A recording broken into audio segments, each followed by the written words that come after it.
দুটি খাবারের মাঝখানে যে গ্যাপ দিতে হবে। ছোট বাচ্চাদের 2 ঘন্টা পর পর খাওয়ানো বিধেয়।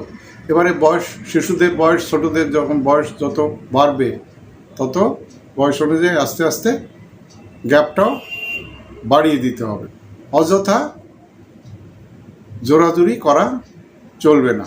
অনেক শিশুর একটু খেলেই পেট ভরে যায়, কিন্তু মা সেটা ঠিকমতো বুঝতে পারে না। সে ভাবে যে শিশুর বোধহয় পেট ভরলো না। আবার অনেকে ধরুন 12টার সময় শিশুকে খাওয়াচ্ছে মা, 12টার সময় পেট ভরে খেলো না বলে 1টার সময় আবার তাকে খাওয়াতে উদ্যোগী হয়। আবার অনেক মা তাড়াহুড়ার জন্য শিশুকে এনগেজ করে রাখার জন্য দেখা যাচ্ছে আইসক্রিম, চিপস, কেক এইসব ধরিয়ে দেন। কি হচ্ছে তাহলে? আসল খাবারের সময় সে লাঞ্চের টাইমে সে খেতে অনীহা প্রকাশ করবে।